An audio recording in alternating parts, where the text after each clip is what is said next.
அணியின் சார்பாக மக்கள் கவிஞர் ஜோதி வெங்கடாச்சலம் அவர்கள் தங்கள் வாதங்களை எடுத்து முன்வைக்கிறார்.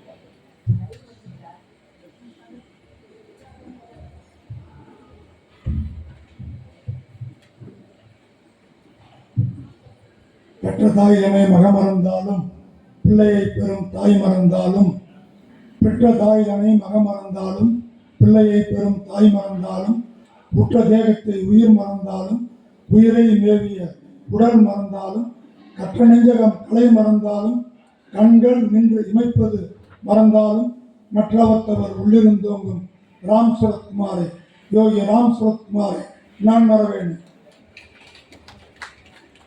அனவரதம் நான் வழிபடும் ஞான வாசிஷ்ட சிகரம் அருள்மாமணி ஸ்ரீ ரமணி குருஜி அவர்கள் பொற்பாத கமலங்களுக்கும், அகஸ்தியர் அருள்மொழி ஸ்ரீ சங்கர்ஜி அவர்களது பொற்பாத கமலங்களுக்கும் அடியான அனந்த கோடி நமஸ்காரம்.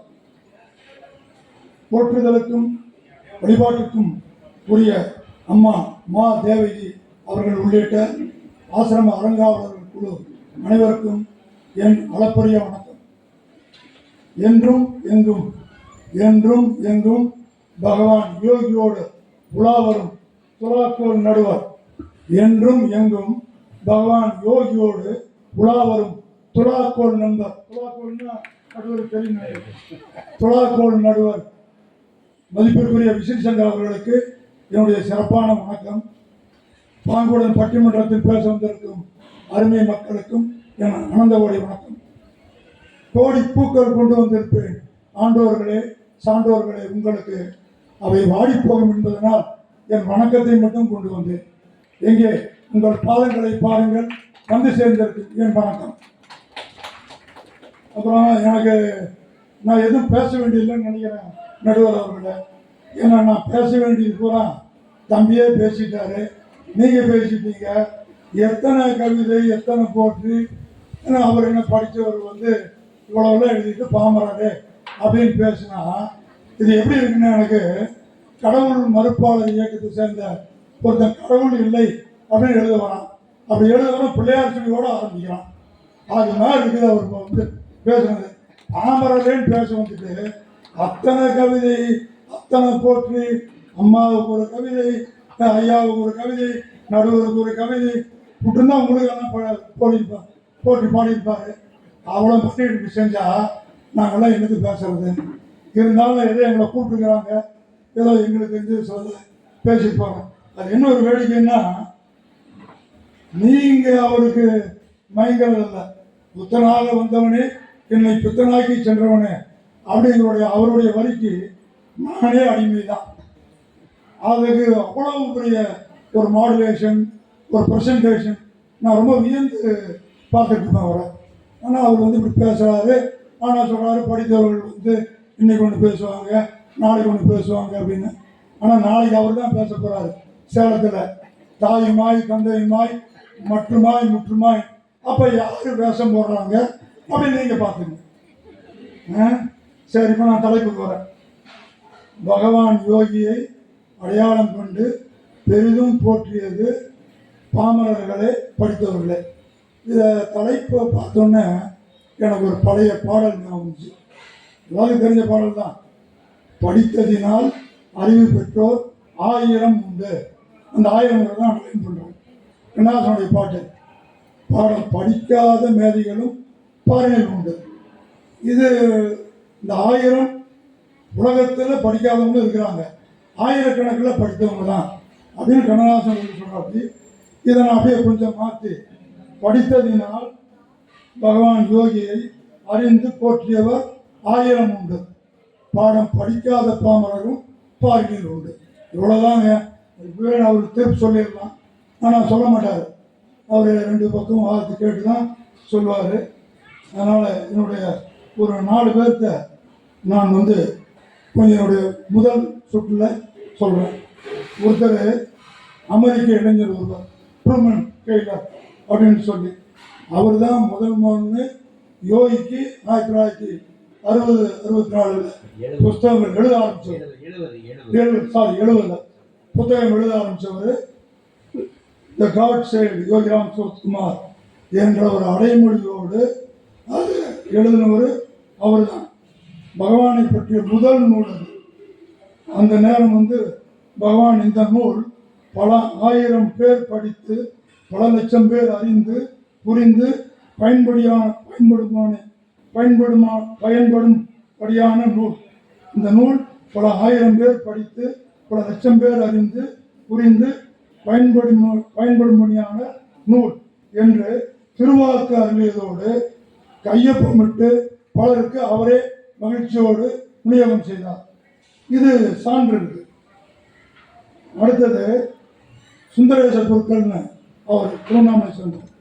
அவர் தான் நம்ம சுவாமிக்கு தமிழ் சொல்லிக் கொடுத்தவர். அவரை குருவாகவே ஏற்றுட்டு நம்ம பகவான் அவருக்கு வெற்றிலை பாக்கு கூட அவருக்கு வெற்றிலை பாக்கு போட பழக்கம் இருக்குது. அது குருதட்சணையாக கொடுக்கறதுக்காக வாசல்லையே நின்று பலமுறை கொடுத்து அவர்கிட்ட ஆசீர்வாதம் வாங்கியிருக்கார். அவர் தான் நம்ம பகவானுக்கு யோகி என்ற அடைமொழியை கொடுத்தவரே அவர். அடுத்தது பார்த்தீங்கன்னா எங்கள் ஊருக்காரர் ஈரோடு பெரியசாமி தூரம்.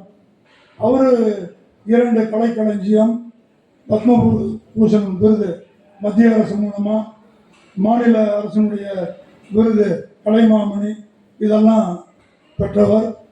பல பாடல்கள் அன்றைய காலத்தில் பிரபல கர்நாடக சங்கீத வித்வானாக இருந்த டி.கே.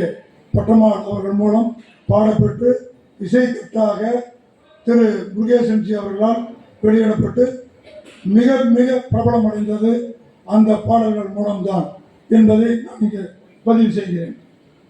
அடுத்தது பார்த்தீங்கன்னா மேரி யங் என்ற ஒரு அயல்நாட்டு பெண்மணி. அவர் யோகிராம் சூரத்குமார் புன்னை மரத்தடியில் என்ற நூலின் ஆசிரியர். அந்த நூலை அவர் எழுதுகிறாரு. அதில் அந்த நூல் இப்படி எழுதுகிறார்: பாரதத்தின் தூசு படிந்த பாதைகளில் எல்லாம் வெறும் காலோடு நடந்து அதன் அடையாளங்களை தாங்கிய பாதத்தை கொண்டவர் யாரு? நம்ம பகவான். உலக பார்வைக்கு பைத்தியம் என தோற்றம் அளிப்பவர், கந்தல் உடுத்திய பிச்சைக்காரர், ஆனால் அவர் கடவுளை கண்ட மகாத்மா. சொல்றது யாரு? அயல்நாட்டு பெண்மணி. யாரை பத்தி அந்த புத்தகத்தில் சொல்றாரு? நம்ம பகவானை பத்தி. கடவுளை கண்ட மகாத்மா என்று அவர் குறிப்பிடுகிறார். அடுத்தது ரொம்ப எல்லாருக்கும் நடுவர் கூட சொன்னாரு, வாகீச கலாநிதி கிவா ஜெகநாதன் அவர்கள் கலைமகள் புத்திரின் ஆசிரியர். அவரை பற்றி வாரியார் ஒரு முறை திருமுறை கிருபானந்தார் குறிப்பிடும்போது கலைமகள் பத்திரின் ஆசிரியர், ஆனால் உண்மையிலேயே அவர் கலைமகளுக்கு மைந்தன் என்று குறிப்பிட்டார். அவ்வளவு ஒரு தீரமும் ஒரு கம்பீரமும் ஒரு இன்ஸ்டண்டா பாடக்கூடிய அவ்வளவு ஒரு பெரிய கவிஞர், பேராண்மை மிக்கவர் அவர். அவருடைய சிலையடை ரொம்ப பிரபலம்.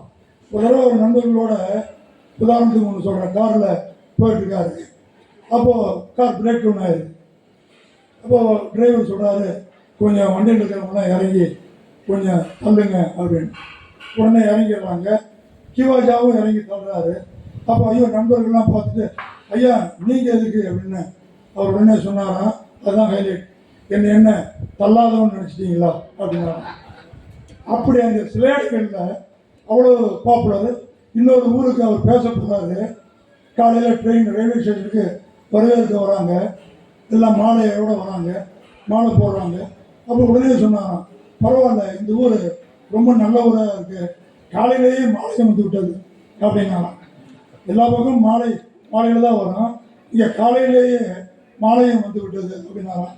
அவர் ஒரு பாடல், தலையிலோர் பாகை உளான், தாடி உளான், கையிலோர் அலை உருமோர் விசில் உளான், அங்கையில் ஒரு 7 எடுப்பான், நிலையுள்ள இன்பத்தை, இதுதான் முக்கியம், நிலையுள்ள இன்பத்தை நித்தம் அனுபவிக்கும் கலையாளர். அதான் சாமிக்கார் கொடுக்குற அடைமொழி. இப்படி அவர் 2 இது 1980 அன்பு மாலை, 81 புகழ் மாலைன்னு 2 புத்தகத்தை எழுதியிருக்காரு. இப்படி நம்ம சுவாமிக்கு அவ்வளவு இதாக சொல்கிறாரு. இதெல்லாம் அடுத்தது இப்படி நம்ம பகவான் யோகி 1970 80 இதில் எல்லாம் ரொம்ப ரொம்ப தேப்போ மீனாட்சி சுந்தரனார், அடுத்தது பார்த்தீங்கன்னா திருவண்ணாமலை அரசு கலைக்கல்லூரி முதல்வராக இருந்த பேராசிரியர் சங்கர்ராஜுக்கு எல்லாம் நிறைய சொல்லிட்டு போகலாம். நான் நடுவர் முனையடிச்சிருவார். அவர் அடிக்கிறதுக்கு முன்னாடியே நம்ம உட்காந்தா மற்றவங்களுக்கு கொஞ்சம் டைம் கிடைக்கும். அதனால் என்னுடைய முதல் சுற்றுவாதத்தை இந்த அளவில் நான் நிறைவு செய்து 2வது சுற்றில் நான் மீண்டும் பேச வருகிறேன். இந்த 2-3 மணித்துளிகளை அப்போது எனக்கு சேர்த்து அளிக்கும்படி தாழ்மையுடன் நடுவரை கேட்டுக்கொள்கிறேன். நன்றி வணக்கம்.